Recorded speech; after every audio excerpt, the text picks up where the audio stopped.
Alrighty, gents, here we are back again with these videos. Again, it's been a crazy few weeks and months as things are really building in the back end here in Brotherhood, but I hope you're well. I hope you're slaying the dragons and things are flowing super duper well.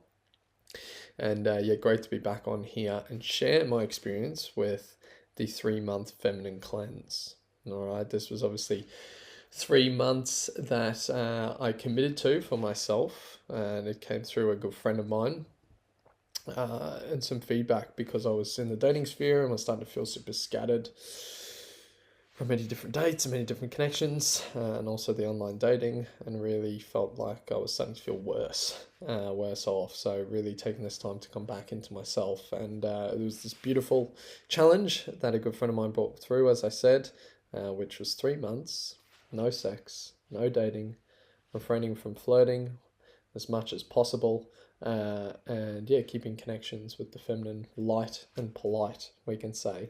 And it certainly wasn't a smooth sailing journey, but it was an incredibly worthwhile one. So I'm super keen to share all the insights. A couple of weeks ago, I think it was maybe a week or two ago, I finalized the 3 months. And in many ways, not much has changed since. But now I'm just not saying to the universe that that I'm saying to the universe I am welcoming in a connection now if it comes through, but there isn't an attachment to when or if that happens. But before we jump in, lads, make sure to click like, and if you haven't already, subscribe. And without further ado, let's jump into it. Right. So I'm going to share today the key teachings and key insights that I gained along the way. Right, and some of them may seem cliche, but I'll elaborate a little bit more. So I have everything I seek within. This was part of the process, was this deep realization that I suppose this flows on to the next points too, where I became hyper aware of where I gave my power away, right? Whether that was through validation from females, whether it was wanting nurturing or wanting certain qualities from a partner or seeking that outwardly, all right? But I came to a deep realization that no one can ever truly give me what it is that I'm seeking, and well, or we can say what I'm truly seeking is it from myself, right? Who am I really looking for? I'm looking for myself, all right? And it's like, what are those qualities of the person that I'm seeking to attract? Well, some things were, right, just being honest, was someone who can cook beautifully, who's very nurturing, who, um, is very clean in their ways and so forth, and supports me in what I do, and multiple of other qualities, right? And obviously, yeah, aligned values. Now, I started to realize, well, they're all the qualities that I'm seeking to bring forward in myself, all right? So then starting to bring those qualities and being the partner of what it is I wish to seek for myself, all right?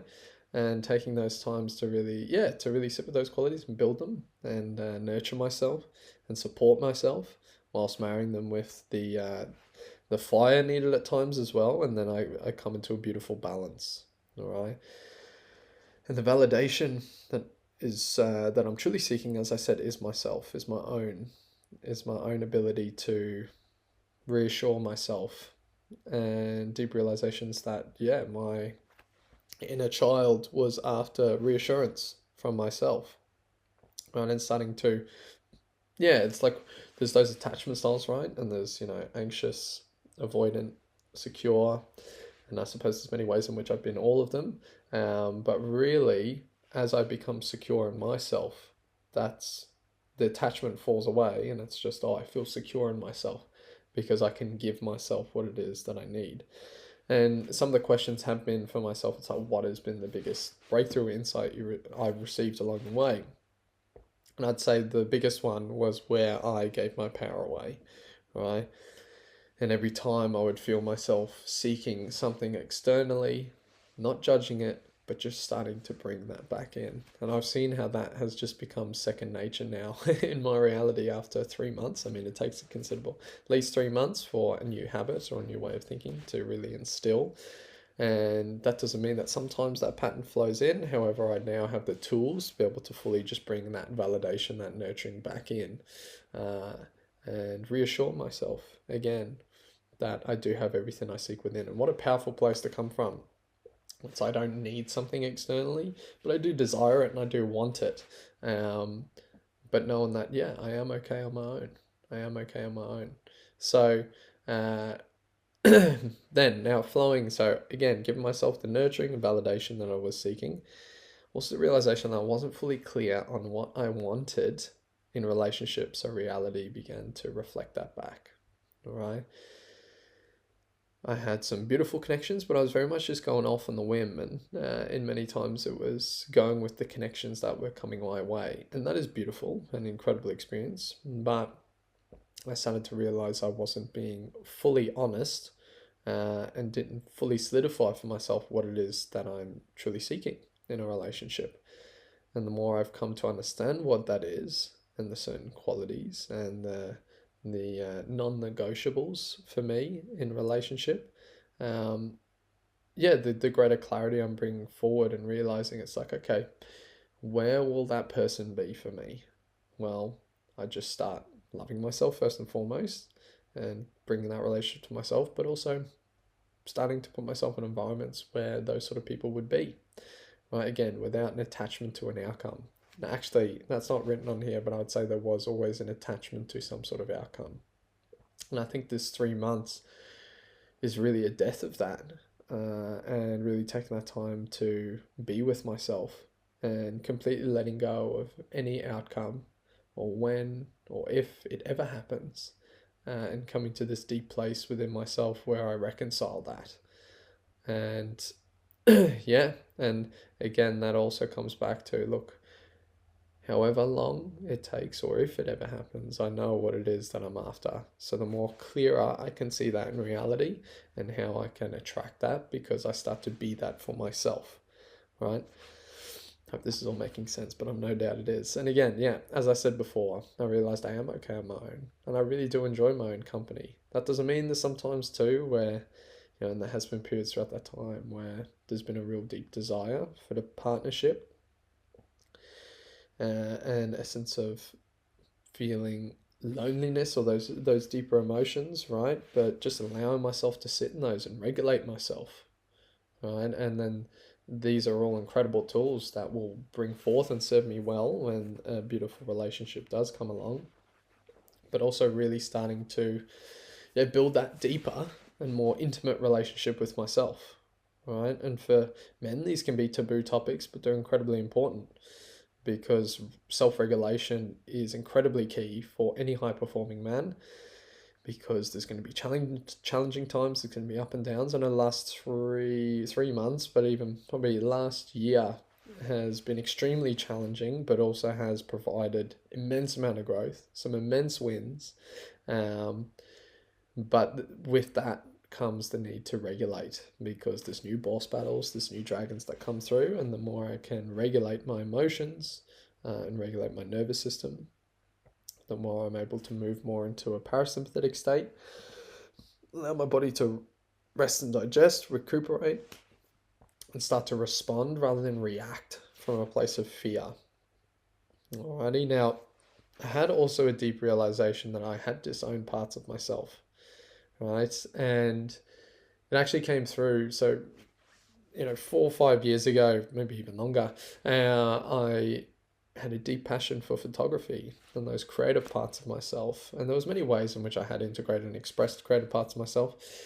But I think there was one day I was sitting on Instagram, and a beautiful couple popped up, and I seen some of their photos with some funky music, and I realized, wow, this is like a style I used to really dig and I used to really vibe with. And I just had this deep realization, where did that go?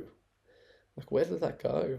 I just completely had left that part of myself in the shadows, and forgot about it really and disowned it.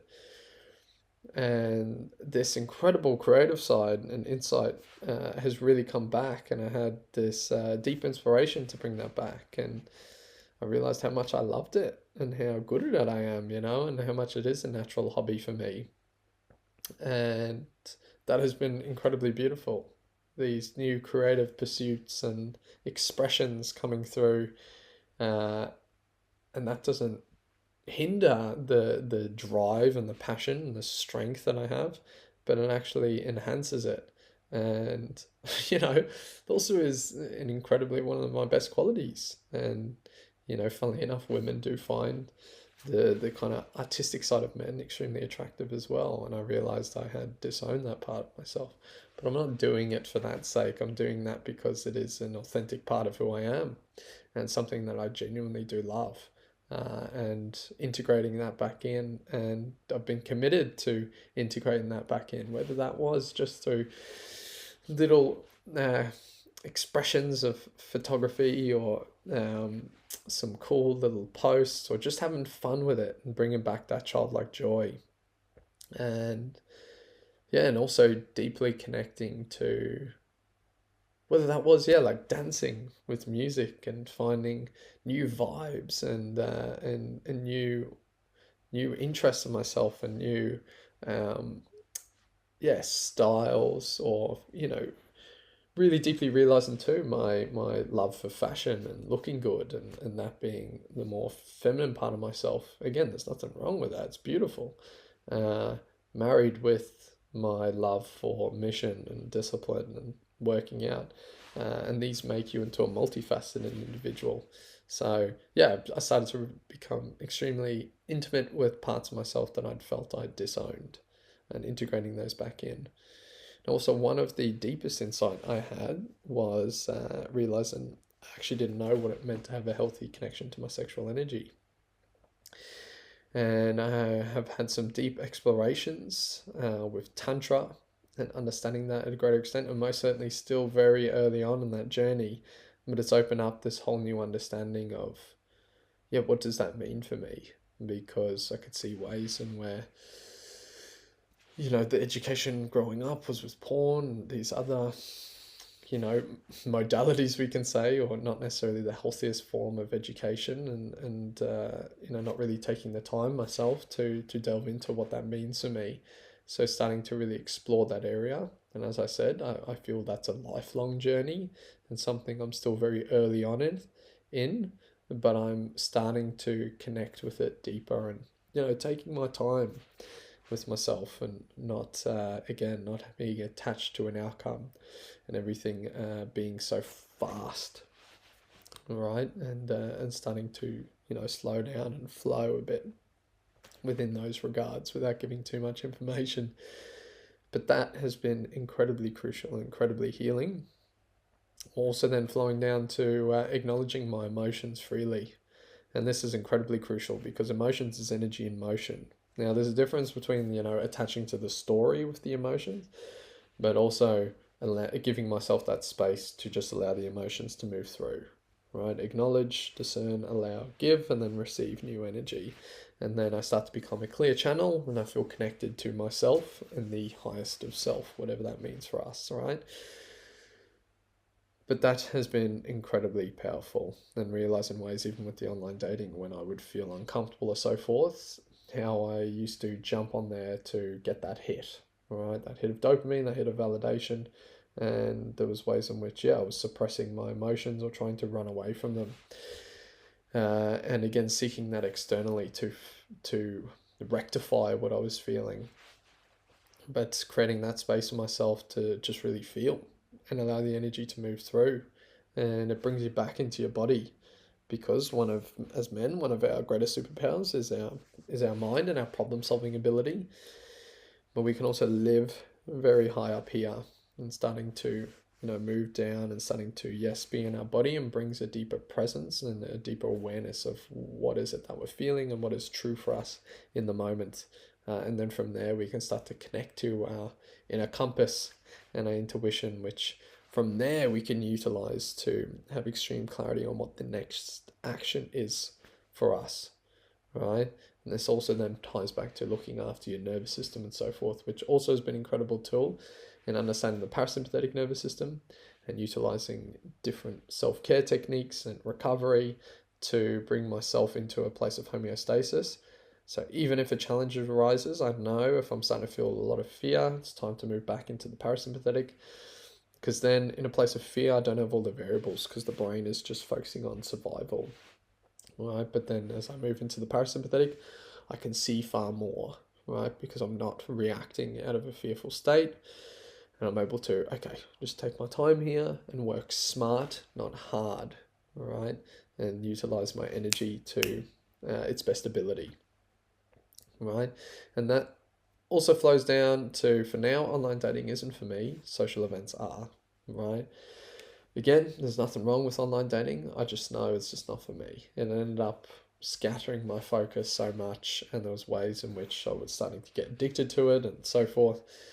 So for me, it's just about going out, being social, connecting with like-minded people, going to the events of where, we could say my desired, uh, desired romantic choices would be, and just surrounding them again with no expectation, and just getting out and having fun, and really setting a good foundation for me now here on the Sunshine Coast, and meeting new people and getting out of my comfort zone, as I said, and yeah, just really enjoying the little things of life. Like I walked on the beach there a couple of weeks ago, and I just realized I was caught in the turbine of life as well, and I didn't really appreciate where I live. Like I live near Noosa here in Queensland, Australia, and it is one of the most gorgeous places in the world, and really starting to enjoy where I live, and enjoy the life that I have created for myself, and enjoy my own time and appreciate that, even in spite of all the challenges and so forth, taking that time to enjoy the midst of that. All right. And then the final piece and pillar that I really came to an understanding of was my lover and warrior energy are in harmony. All right. In the past, in relationships, we can say I was deeply connected to my lover, but void of my warrior in life anyway. And then throughout my own misconceptions and beliefs and pain, I created this belief of, yes, channeling into the warrior, but the warrior had created a belief that the lover part of me was weak. Right now we talk about archetypes. We can say, yeah, like the warrior archetype and the lover archetype. Right now, the warrior without the lover is like all discipline, but no acknowledgement of the emotions, and also disregard self-care. But then the lover without the warrior, yes, is connected to the emotions and the joys and the beauty of life, but generally gets walked all over and has no boundaries. Right now, these two I found within myself, or these aspects of myself, are in conflict. But now I've found I couldn't really figure out what was life like in harmony, because it's like, oh, how do you like be committed to the mission and discipline, but then also have this creative side expressed? And I found a beautiful flow. It's like throughout the week, very warrior energy mission. There might be periods there where I flow into the creative, but then on the weekends, it's my time to express where I can that part of myself in whichever way I need to. As I said, there's some intervals or some nights throughout the week where it might be more flowing. There might be some weeks where it's more of an emotional week, or there's some weeks where it's just pure drive, all right? But now it's finding that balance, that yin and that yang, and flowing on the mercurial edge, the middle path. And that is the place of high performance and flow, because we are fully acknowledging all aspects of ourselves, and therefore stepping into the most authentic and most optimal version of ourselves. So there's much more I could go into, and I'm sure I'm going to share a lot more as I move along, but I am extremely grateful and cannot recommend it enough. Again, if you want to explore more, you feel a call to this, John Wineland recommends the Feminine Cleanse. You can go online and search up a whole heap of his information on it.